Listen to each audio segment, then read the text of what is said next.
তো আজি আমি কি পঢ়িবলৈ লৈছো টেন্স কেই প্ৰকাৰৰ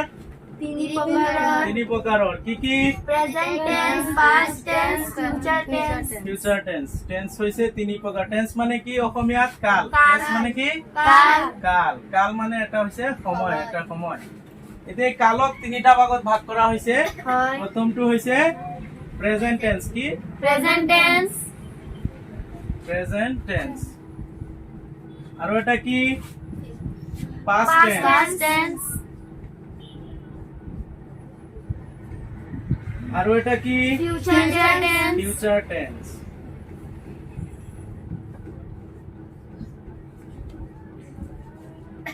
তাৰ মানে প্ৰেজেন্ট টেন্স মানে কি বৰ্তমান কাল আৰু পাষ্ট টেন্স মানে অতীত কাল আৰু ফিউচাৰ টেন্স মানে ভৱিষ্যৎ কাল প্ৰেজেন্ট টেন্স মানে কি বৰ্তমান কাল পাষ্ট টেন্স মানে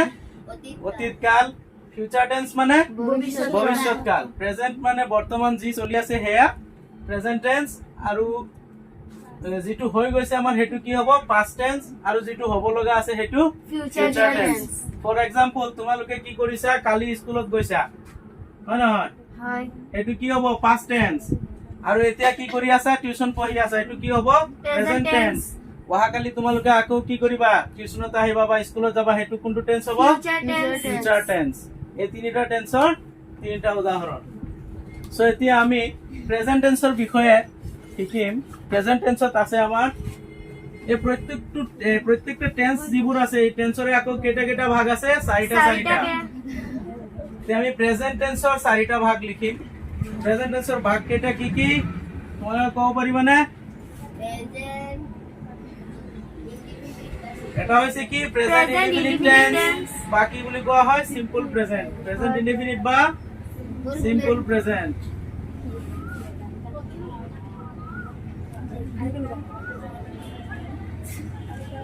প্ৰেজেন্ট ইনডিফিনিট টেন্স আৰু এটা কি প্ৰেজেন্ট কন্টিনিউয়াস টেন্স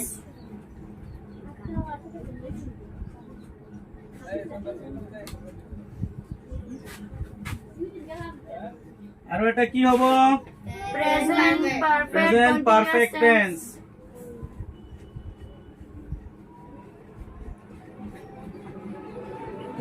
আৰু 4 নম্বৰটো কি হ'ব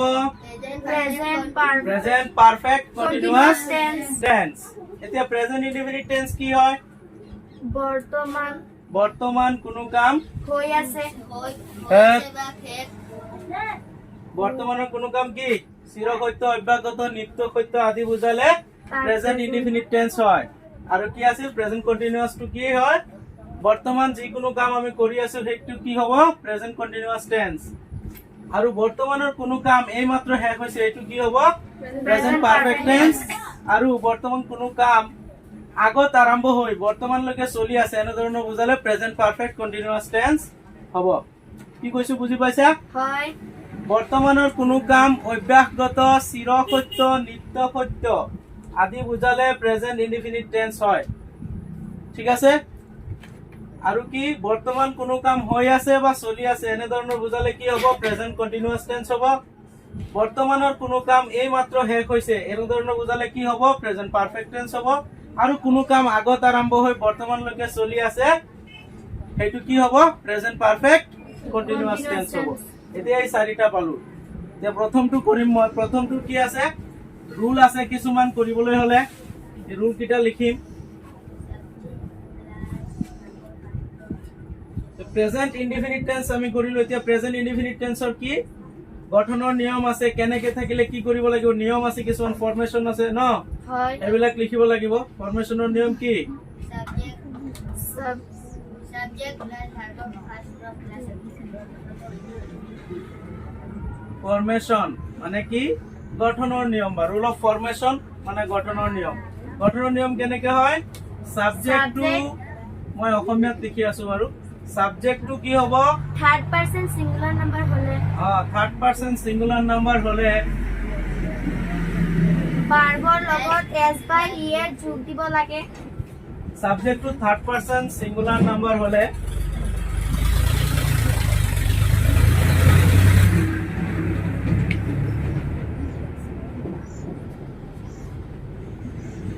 ভাৰ্বৰ লগত কি যোগ দিব লাগে S by ES যোগ দিব লাগে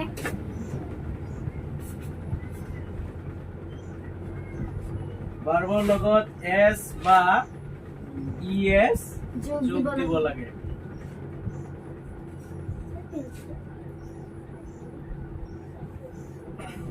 তে নিয়মটো বুজি পাইছা সাবজেক্টটো কি হ'ব লাগিব প্ৰথমত থাৰ্ড পাৰসন সিঙ্গুলাৰ নাম্বাৰ হ'ব লাগিব সাবজেক্টটো যদি থাৰ্ড পাৰসন সিঙ্গুলাৰ নাম্বাৰ নহয় তেতিয়া হলে s by s দিয়াৰ দৰকাৰ নাই যদি সাবজেক্টটো থাৰ্ড পাৰসন সিঙ্গুলাৰ নাম্বাৰ হয় তেতিয়াহে আমি কি কৰিম s by s যোগ কৰিম কাৰ লগত ভাৰ্বৰ লগত ভাৰ্বৰ লগত এতিয়া তোমালোকে first person second person third person এবিলাক বুজি পোৱা নে নাই পাও হা ফাৰ্স্ট পাৰসন কি আছিল ফাৰ্স্ট পাৰসন সিঙ্গুলাৰ নাম্বাৰ কি আছিল এতিয়া তোমালোকে এই নিয়মটো কৰিবলৈ হলে প্ৰথমে কি জানিব লাগিব পারসন জানিব লাগিব পারসন জানানে নাই জানো ফার্স্ট পারসন কি ফার্স্ট পারসন সিঙ্গুলার নাম্বার কি I first person singular number I plural number we we second person singular number কি you ইউ আৰু প্লুরাল নাম্বারও you you third person singular number কি কি হ'ব he she ram jodu he she ram Ram sham Ram Shyam Jadu Madhu it হয় নহয় যিকোনো বস্তুৰ নাম হ'ব পাৰে ইয়াত কি হ'ব পাৰে যিকোনো বস্তুৰ নাম যিকোনো ব্যক্তিৰ নাম যিকোনো মানুহৰ নাম হা এবিলাক কি হ'ব থাৰ্ড পাৰসন সিঙ্গুলাৰ নাম্বাৰ হ'ব কি হ'ব থাৰ্ড পাৰসন সিঙ্গুলাৰ নাম্বাৰ আৰু থাৰ্ড পাৰসন প্লুৰাল নাম্বাৰ কি হ'ব দে they তে বুজি পাইছা হয় আমাৰ সূত্ৰটো কি আছিল প্ৰেজেন্ট ইনডিফিনিট টেন্সৰ সূত্ৰটো কি আছিল গঠনৰ নিয়ম সাবজেক্টটো থাৰ্ড পাৰসন সিঙ্গুলাৰ নাম্বাৰ হলে মূল ভাৰ্বৰ লগত কি কৰিব লাগে S s by by S s দিব কৰিব লাগে লাগে কোৱাচোন তোমালোকে নিয়মটো আকৌ subject to third person singular number হলে ভাৰ্বৰ লগত S by ES যোগ দিব লাগে দিব লাগে yes এতিয়া আমি কি কৰিম এটা এক্সাম্পল কৰিম বুজি পাইছা নহয় হয় এতিয়া কি কৰিম এটা এক্সাম্পল কৰিম মই এটা এক্সাম্পল লৈছো he go to school daily এতিয়া কোৱাচোন এইটো কোনটো টেন্সত কৰিব প্ৰেজেন্ট ইনডিফিনিট ইয়াৰ কাৰণ কি ইয়াত কি আছে ডেইলি শব্দ আছে এতিয়া সাবজেক্টটো চাব লাগিব প্ৰথমত কি কৰিব লাগিব সাবজেক্টটো চাব লাগিব সাবজেক্টটো কি আছে ফার্স্ট পারসন না সেকেন্ড পারসন না থার্ড পারসন না ফার্স্ট পারসন সিঙ্গুলার নাম্বার না সেকেন্ড পারসন সিঙ্গুলার নাম্বার কি আছে থার্ড এইটো পারসন সিঙ্গুলার নাম্বার চাব লাগিব প্ৰথমত আমি কি চাম সাবজেক্টটো চাম সৰি প্ৰথমত কি চাম আমি ইয়াত যে কিছুমান শব্দ আছে সেই শব্দৰ দ্বাৰা কি কৰিব পাৰো আমি কোনটো টেন্স নিৰ্ণয় কৰিব পাৰো যেনে কি কি আছিল always daily regularly generally usually এইবিলাক আছে নহয় হয় এইবিলাক দি আমি ইয়াত টেস্ট কৰিম এইবিলাক শব্দ আছে নে নাই এতিয়া ইয়াত ডেইলি শব্দ আছে নে নাই আছে ডেইলি ওয়ার্ডটো আছে গতিকে এটো কি হ'ব present Present indefinite tense indefinite tense. Daily থকাৰ লগে লগে আমি গম কি পালো এটো প্ৰেজেন্ট ইনডিফিনিট টেন্স এতিয়া আমি কি কৰিম ৰুলটো এপ্লাই কৰিম ৰুলটো কি আছিল আমাৰ সাবজেক্টটো থাৰ্ড পাৰসন সিঙ্গুলাৰ নাম্বাৰ হলে ভাৰ্বৰ লগত কি লগাব লাগে S by s by s এতিয়া ইয়াত সাবজেক্টটো কি আছে ফার্স্ট পারসন না সেকেন্ড পারসন না third person third person singular number third person singular number আছে সাবজেক্টটো গতিকে ভাৰ্বৰ লগত কি হ'ব S by ES s by s হ'ব এই আছে হি লিখিছো ভাৰ্বৰ লগত আমি জানো কি s by s হ'ব এতিয়া ইয়াত মই s লিখিম নে es লিখিম ES কিহৰ কাৰণে es লিখিম ভাৰ্বৰ লাষ্টত কি আছে O আছে ও আছে ভাৰ্বৰ লাষ্টত যদি ও থাকে তেতিয়া হলে কি হয় es কি হয় ES es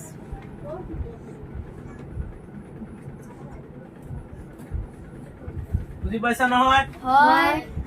ঠিক আছে আৰু এটা এক্সাম্পল লও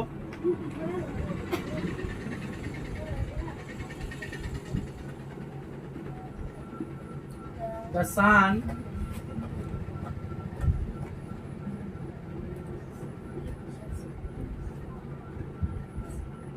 sun rise in the east তাৰ মানে কি কৈছে সূৰ্য পূব পিনে উদয় হয় এইটো কি এইটো এটা কি চিৰন্তন সত্য বাক্য সূৰ্য কেতিয়াবা দেখিছা নেকি পশ্চিমত উদয় হৈছে নহয় নহয় সূৰ্য সদায় কোন পিনে উদয় হয় পূবত উদয় হয় গতিকে যিবিলাক সেন্টেন্স চিৰন্তন সত্য হ'ব হেবিলাকো কোনটো টেন্সত কৰিব Present indefinite টেন্সত tense. কৰিব গতিকে আমি এইটো কি কৰিম সেম আগৰ ৰুলত কৰিম প্ৰেজেন্ট ইনডেফিনিট টেন্সৰ ৰুলটো কি আছিল সাবজেক্টটো থাৰ্ড পাৰসন সিঙ্গুলাৰ নাম্বাৰ হলে মূল ভাৰ্বৰ লগত s বাই s দিব লাগে যোগ দিব লাগে এতিয়া এই যেটো আছে দা সান এটো কি ফার্স্ট পারসনত আছে ফার্স্ট পারসন সিঙ্গুলার নাম্বারত আছে নাই প্লুরাল নাম্বারত আছে নাই সেকেন্ড পারসনত আছে নাই থার্ড পারসনত নাই কতো নাই আছে নাই যেতিয়া কতো না থাকিব তেতিয়া হেতু কোনটো টেন্সত কোনটো পারসনত ধৰা হ'ব থাৰ্ড পাৰসন সিঙ্গুলাৰত ধৰা হ'ব ঠিক আছে হয় যেহেতু দা সান তার মানে কি কইছে দা মানে দা কেতিয়া লগাও যেতিয়া কিবা নির্দিষ্ট বস্তু থাকে কোনো এটা বস্তু থাকে এটা মাত্র বস্তু থাকে তেতিয়া হেবিলাকৰ আগত কি লগোৱা হয় দা লগোৱা হয় তে সূৰ্য কি কেটা সূৰ্য এটা গতিকে ইয়াৰ এটো কাৰণে কি লগোৱা হৈছে ইয়াত দা লগোৱা হৈছে যেহেতু সূৰ্য এটা আৰু সূৰ্য এটা কি নাম নহয় জানো নাম থাকিলে কি হয় ইয়াত মই আগতে কৈছো যিকোনো বস্তুৰ নাম থাকিলে থার্ড পারসন সিঙ্গুলার নাম্বারত আহে গতিকে এটো কি হ'ব সূর্য এটা নাম গতিকে এটো কি third person singular number third person singular number হলে ভাৰ্বৰ লগত কি লগাব লাগে s বাই s দা সান লিখিলো এতিয়া কি হ'ব ভার্ব কি আছে রাইজ ৰাইজৰ লগত যেহেতু ই এটা আছে অলরেডি হয় আমি কি লিখিম জাস্ট এটা s লগাই দিম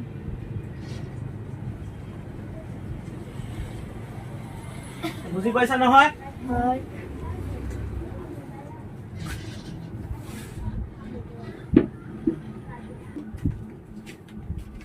সো এতিয়া কোনবিলাক শব্দৰ লগত কোনবিলাক ভাৰ্বৰ শব্দৰ লগত কি s হ'ব আৰু কোনবিলাকৰ লগত es হ'ব যদি ভাৰ্বৰ শেষত s থাকে ss থাকে ch থাকে o থাকে z থাকে x থাকে আৰু sh থাকে হেবিলাক ভাৰ্বৰ লগত কি হ'ব es কি হ'ব es আৰু যদি ভাৰ্বৰ শেষত এইকিটা লেটাৰ নাথাকে এইকিটা আখৰ নাথাকে তেতিয়া হলে কি হ'ব only s কি হ'ব only s তার মানে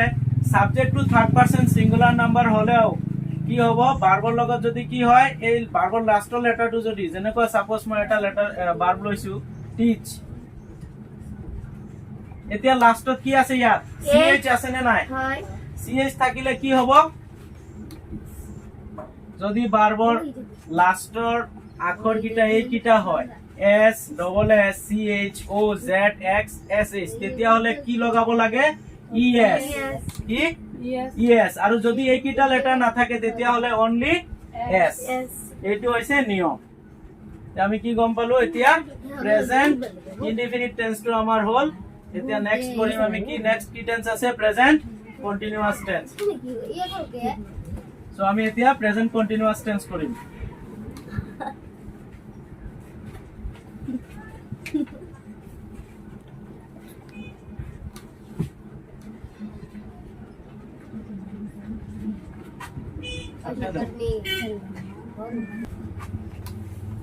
সো এতিয়া আমি কি পঢ়িম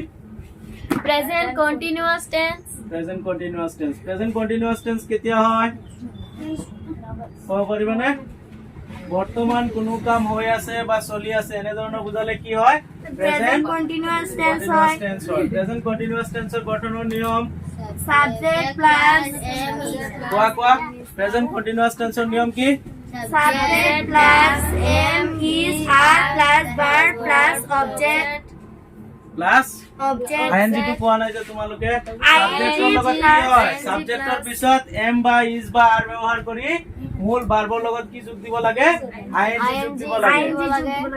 ফৰ্মেশনটো কেনেকুৱা হ'ব ৰুল অফ ফৰ্মেশন কেনেকুৱা হ'ব সাবজেক্ট প্লাস কি হ'ব am বা is বা are প্লাস কি হ'ব ভার্ব প্লাস কি হ'ব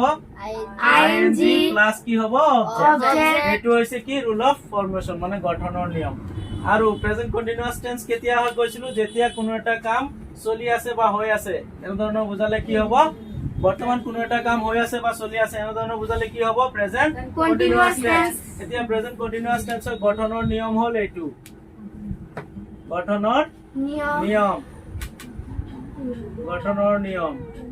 গঠনৰ নিয়ম কি সাবজেক্ট প্লাস এম বা ইজ বা are plus verb plus ING plus object এটা एग्जांपल কৰো এটো একেবাৰে সহজ টেন্স আৰু এটো চিনি পোৱাৰ ক্ষেত্ৰত কি থাকিব পাৰে কাৰেক্ট টেন্সত কি থাকিব পাৰে নাও দি যিকোনো শব্দ যিকোনো সেন্টেন্স থাকিব পাৰে নাও দি প্লাই কি থাকিব পাৰে যিকোনো সেন্টেন্স থাকিব পাৰে সেন্টেন্সৰ লাষ্টত কি থাকিব পাৰে নাও থাকিব পাৰে নাও মানে কি এতিয়া so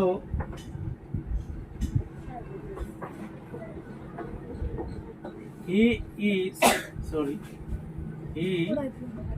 sing a song now এটু কোনটো টেন্স হ'ব প্রেজেন্ট কন্টিনিউয়াস টেন্স কিহৰ কাৰণে লাষ্টত কি আছে নাও আছে নাও থাকিলে কি হয় প্ৰেজেন্ট কন্টিনিউয়াস টেন্স হয় এটো আমি কেনেকৈ কৰিম সাবজেক্ট আছে প্ৰথমত সাবজেক্ট আছে নে নাই এটো কি সাবজেক্ট আৰু সাবজেক্টৰ পিছত কি লগাব লাগে এই তিনিটা অক্সিলাৰি ভাৰ্বৰ ভিতৰৰ পৰা এটা ভাৰ্ব লগাব লাগিব তে সাবজেক্ট কি আছে ইয়াত হি মই এ টু জেড যেনেকৈ আছে এজ ইট ইজ কি লিখিম হি টু আছে হি টু সেম লিখিম সাবজেক্ট যেনেকৈ আছে তেনেকৈ লিখিম এজ ইট ইজ ইয়াৰ পিছত কি আছে এম বা ইজ বা আর এতিয়া সাবজেক্ট যেতিয়া কি হ'ব থার্ড পারসন সিঙ্গুলার হ'ব তেতিয়া কি লগাম ইজ এতিয়া কি subject to third person singular number হয় না কিটো এটো আমি আগত পাই আহিছো প্রেজেন্ট ইনডিফিনিট টেন্সত এতিয়া সাবজেক্টৰ পিছত কি হ'ল ইজ এটা গল তাৰ মানে তোমালোকে আলটিমেটলি ইমান লৈকে কমপ্লিট কৰি পেলাইছা বাকি আছে কি ভাৰ্ব আইএনজি অবজেক্ট আছে এতিয়া ভাৰ্ব কি সিং হয় এ ভাৰ্ব কি সিং তে ভাৰ্বৰ লগত কি লগাব দিছে ভাৰ্বৰ লগত আইএনজি তে ভাৰ্বটো লিখিম যেনেকৈ আছে এনেকুৱা সিং আৰু লগাব কি লাগে আমাৰ আইএনজি লগাই দিলো আৰু বাকি কি আছে এ সং নাও হৈ গল বুজি পাইছা নহয় তোমালোকে হয় কিবা নুবুজা আছে নেকি নহয় কমপ্লিট হল হয় মই আকৌ এবাৰ কৈ আছো বৰ্তমান কোনো কাম হৈ আছে বা চলি আছে এনেকুৱা ধৰণৰ বুজালে কি হ'ব প্ৰেজেন্ট কন্টিনিউয়াস টেন্স হ'ব গঠনৰ নিয়ম কি সাবজেক্ট প্লাস এম বা ইজ বা are plus verb plus ING plus object অসমীয়াত যদি কও তেতিয়াহলে এনেকুৱা তোমালোকে কবা যে সাবজেক্টৰ পিছত এম বা ইজ বা আৰ ব্যৱহাৰ কৰি মূল ভাৰ্বৰ লগত আইএনজি যোগ দিব লাগে বাস এইখিনি হলে হৈ গল প্রেজেন্ট কন্টিনিউয়াস টেন্স তে চিনি পোৱাৰ ক্ষেত্ৰত কাৰেক্ট টেন্সত কি থাকিব পাৰে নাও দি যিকোনো সেন্টেন্স থাকিব পাৰে বুজি পাইছা নহয় হয় এতিয়া আমি কি কৰিম নেক্সট টেন্স যেটো আছে হেতু কৰিম নেক্সট কি হ'ব প্ৰেজেন্ট পাৰফেক্ট টেন্স কি টেন্স প্ৰেজেন্ট পাৰফেক্ট টেন্স এতিয়া আমি কৰিম প্ৰেজেন্ট পাৰফেক্ট টেন্স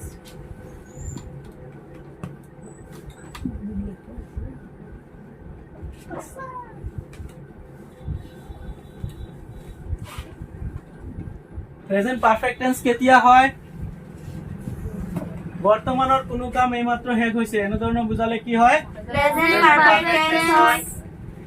বৰ্তমানৰ কোনো কাম এইমাত্ৰ শেষ হৈছে এনে ধৰণৰ বুজালে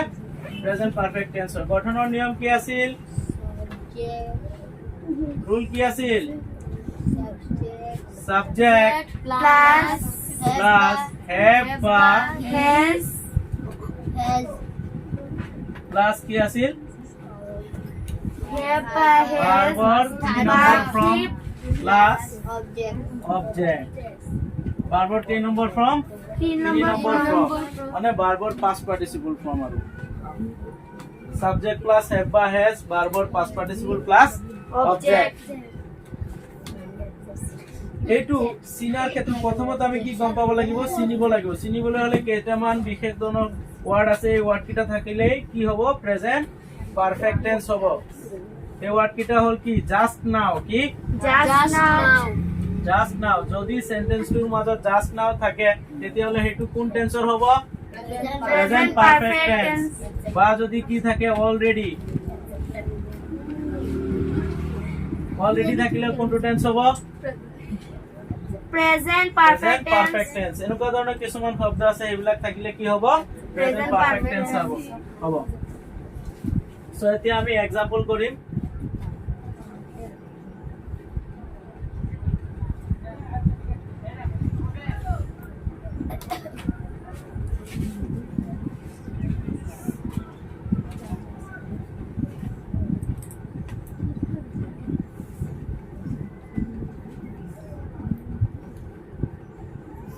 I see this film already. গতিকে ইয়াত কি আছে অলরেডি শব্দটো আছে অলরেডি শব্দ থাকিলে কোনটো টেন্স হয় present perfect tense perfect tense গতিকে ইয়াত আমি কি কৰিম সাবজেক্টটো কি আছে সাবজেক্ট হৈছে I সাবজেক্ট I হলে কি আছে ইয়াত have বা has দুটাৰ পৰা এটা লাগিব এতিয়া I ৰ লগত কি লাগিব I have I ৰ লগত সদায় I কি আছিল I আৰু এটা কি আছে উই অৰ্থাৎ থাৰ্ড পাৰসন সিঙ্গুলাৰৰ লগত কি হ'ব has বাকিবোৰৰ লগত কি হ'ব have এটো মনত ৰাখিলে হ'ল থাৰ্ড পাৰসন সিঙ্গুলাৰৰ লগত কি হ'ব has যেনেকুৱা she has he has হয় নহয় it has আৰু বাকিবোৰৰ লগত কি হ'ব have হ'ব গতিকে ইয়াত I আছে I ৰ লগত কি হ'ব have I have she আছে she K number form বাৰবাৰ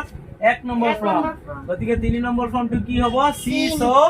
seen she so seen s double e n এতে এটো কি বারবার পাস্ট পার্টিসিপল ফর্ম লিখিলো আমি বাকি যেনেকুৱা আছে ঠিক তেনেকুৱা থাকি যাব হৈ গল আমাৰ আনসার বুজি পাইছা নহয় তোমালোকে হয় এতিয়া বুজি পাইছা না নাই পাইছো সাবজেক্ট ইয়াত কি যদি আই থাকে তেতিয়া হলে আই ৰ লগত কি হ'ব have আৰু যদি উই থাকে তেতিয়া হলে have হ'ব উই ৰ লগত কি হ'ব have হ'ব জাস্ট কি থাৰ্ড পাৰসন সিঙ্গুলাৰৰ লগত কি হ'ব has বাকিবোৰৰ লগত have হ'ব এতিয়া যদি দে থাকে সাবজেক্ট তেতিয়া হলে কি হ'ব দেখি দে লগত কি হ'ব have হ'ব দেখি থাৰ্ড পাৰসন সিঙ্গুলাৰ নেকি নহয় থাৰ্ড পারসন প্লুরাল নাম্বার হৈছে দে গতিকে দে লগত কি হ'ব have হ'ব এইটো টেন্স বুজি পাইছা তোমালোকে পাইছো ওকে থ্যাংক ইউ স্যার